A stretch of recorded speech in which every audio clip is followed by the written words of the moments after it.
iki genç YouTuber olarak bugün sizle birlikte piknik edeceğiz ve ilk videomuzu çekeceğiz. Uşak diyor, Uşak. Durağımızdan bir mirinda aldık ve 2 tane stəkan, çoxlu bir şeyler almaya gidirik.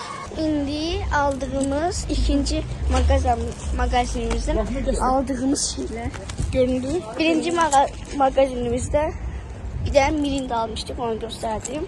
İndi ikinci magazinimizde bunları aldık. Aydacığım, Rockstar. Ondan sonra indi gedirik xırda kuruş. Maruzna geliyor. Yani almayacağız. Ondan sonra gidiyoruz. Onlar çekeceğim bebekler. Üç tane mağazaya giriyoruz. Bir tane piknik için 3 tane var. Haydi bay bay. Geçtik. Maruzna aldık. 3. mağazamız tamamlandı. Şimdi gidirik ziyafət çəkməyə. Yam eləmə. Happy. Mən yolda pullarım düşdüyü üçün bunu o götürdü. İndi mən də şey eləyir. Az mənə çəkirəm, nə başıma görə heç nə görünmür. Happy. Mən belə pis gündəyəm. Yol güzel.